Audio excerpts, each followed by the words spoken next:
plantel. Sí, claro. Pero hoy en día, un profesor, por ejemplo, que sea de, bueno, como say in English, but I think mucho mejor en inglés, professors who are kind of set in their ways, right? Yeah. I know history doesn't change, right? It repeats itself, it doesn't change. But what happens is sometimes they get their information slightly wrong, and it makes a huge impact. And a student says, Professor, you mean this? Oh, you're absolutely right. You know?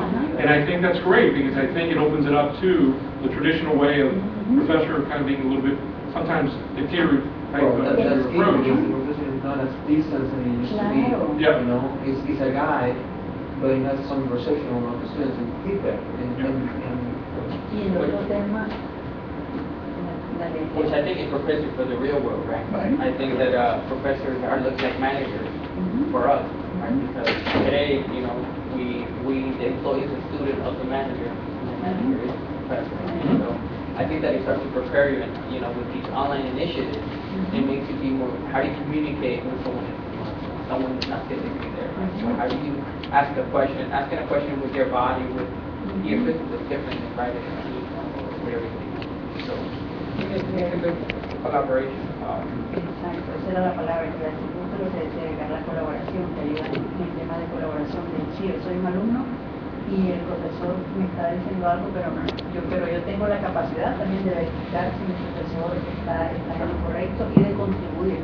Y entonces el tema que decía también Frank, que es la experiencia, que los estudiantes por lo general aprenden mucho más y aprenden en términos de cómo aplicar los conceptos, si lo pueden unir o aplicar a una experiencia propia.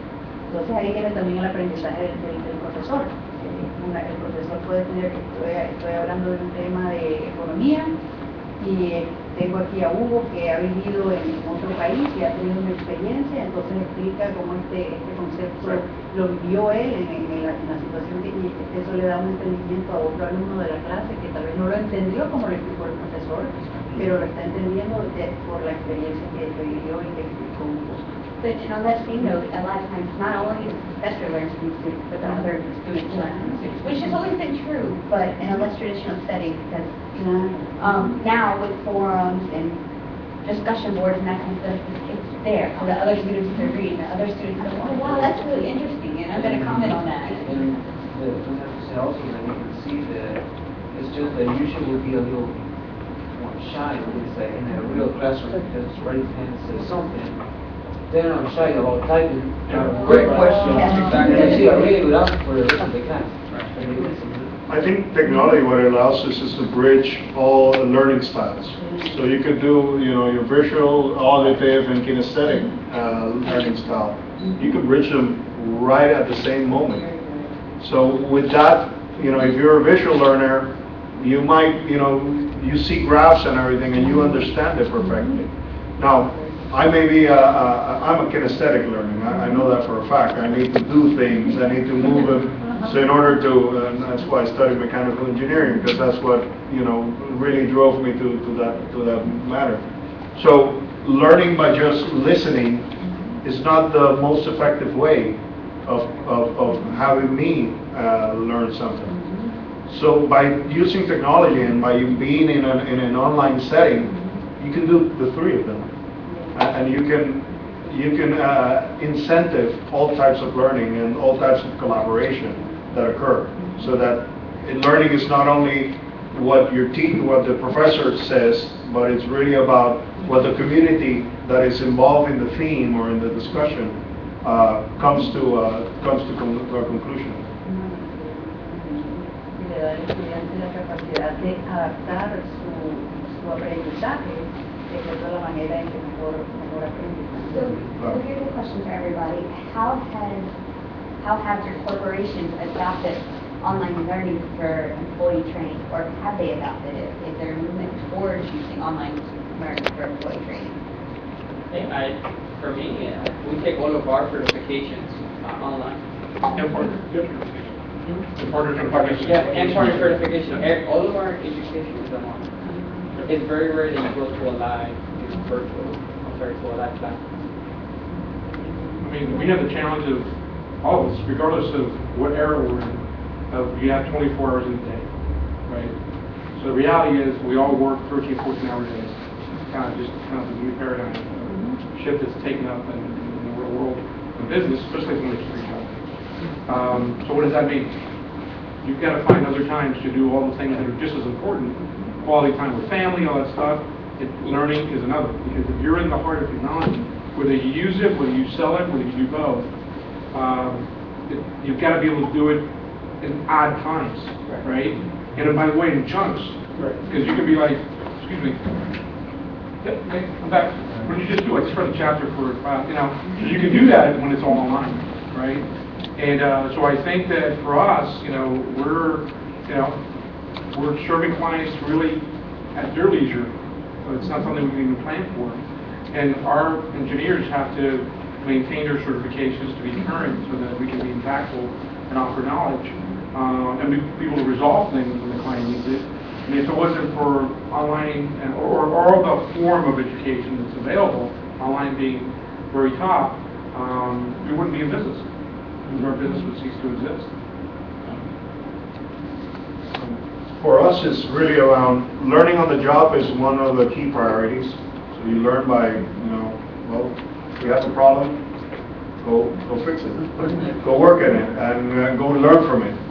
So that's a big portion of learning that occurs in Microsoft. Then, of course, you learn by experiences. You learn by asking others, by collaborating with each other and saying, look, well, Mario, I have this situation. How can you?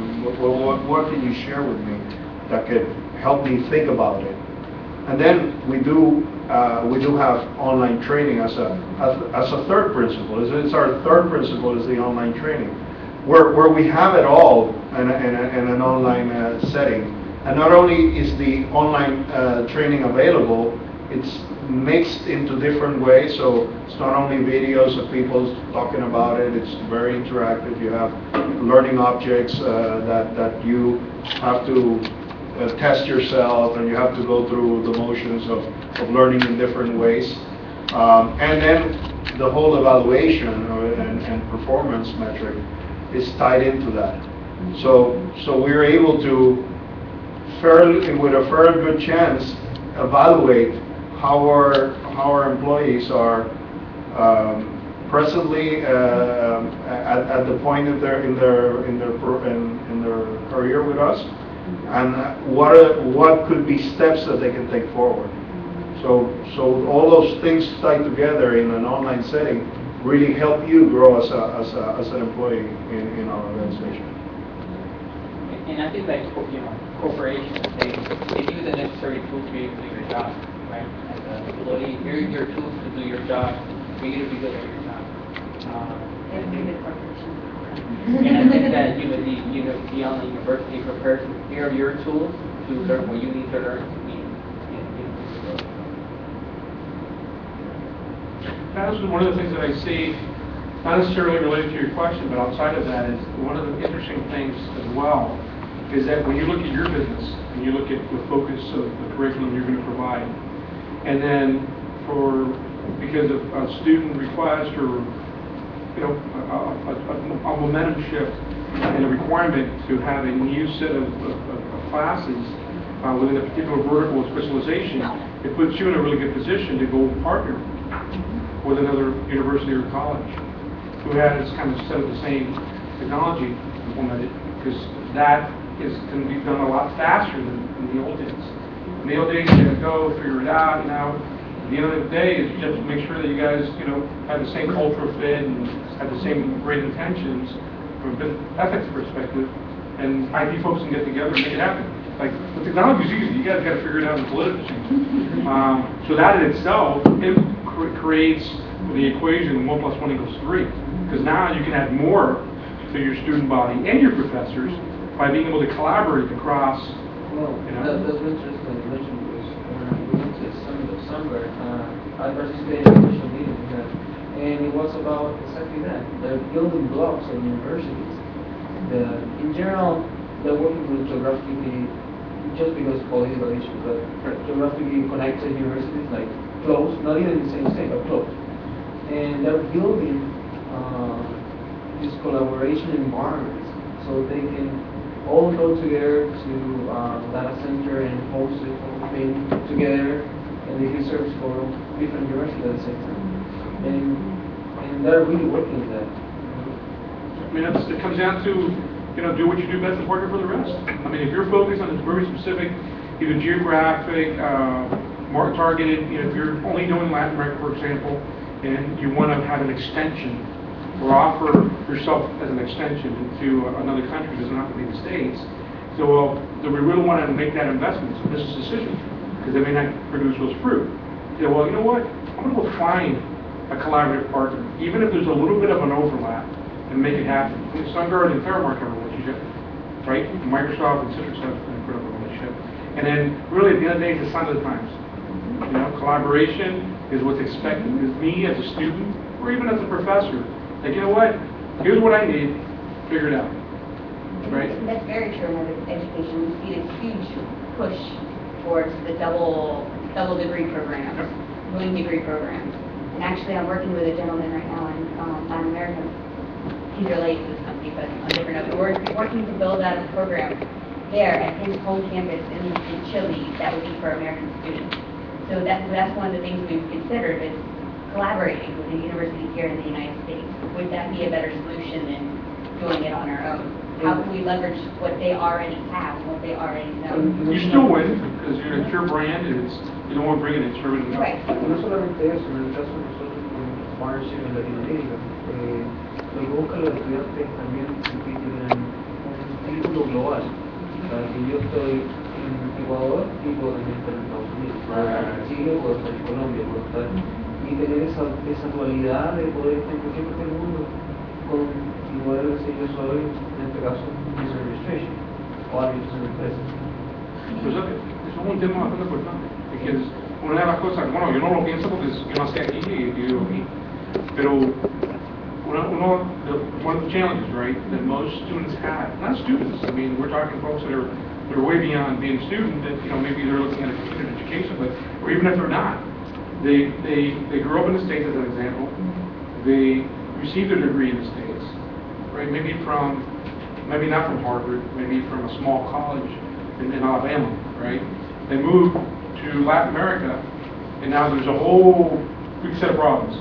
Well, we got to validate the degree, blah, blah, blah, because there isn't a global base for validating that degree, right? So now as we move forward into the horizon, you start to see, well, let's face it, the real opportunities, the economy is going to get better at a snail's pace.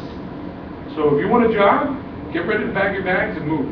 So the reality is that you have the ability to provide a global demonstration of your degree, and your degree kind of moves with you globally, but having to go through all the red tape, that's huge. And one of the, especially for degrees that are fields where you have to have a license to practice. Yep. That's a huge challenge. Yep. I know doctors that come to the United States that have a very hard time practicing here. A lot of them end up going into other programs that let them become a nurse or other kind of medical technician here in the States. But Borders, yeah. So, but to actually practice medicine here, they have to go through a whole series of tests and validations of degrees, and instead of having a simple database that says, they studied the same thing here and here, and they're equivalent. Oh, the universities know each other, they respect each other, and that's exactly right. El otro tema importante es que, si me perdonas, si yo estoy estudiando hoy en día lo que está diciendo Hugo, yo estoy estudiando aquí y me ofrecen un trabajo en otro país. Pero con esto, con acceso a internet, con mi teléfono móvil, yo no tengo que dejar de estudiar. Right. Yo sigo estudiando mi misma carrera con la misma universidad y siempre estoy conectada y siempre puedo seguir progresando. Creo que la educación en línea, el inglés se va moviendo con el tiempo, Claro. se sigue avanzando aparte. Así mismo. No, y también el degree changes too. Porque si ahora hoy en día están moviendo de los Estados Unidos a Chile, por ejemplo, maybe the mandates from the requirements of what you have to finish. Maybe a couple classes go and new ones come in, just because it already knows your presence and what. Yeah, I think going back to what you were mentioning earlier about doctors coming from maybe Latin America or Central America or South America, Central America to the U.S. and their medical degree not being valid in the United States. I think eventually, as we move forward with technology and cooperation between the universities and education globally, I think that a lot of the education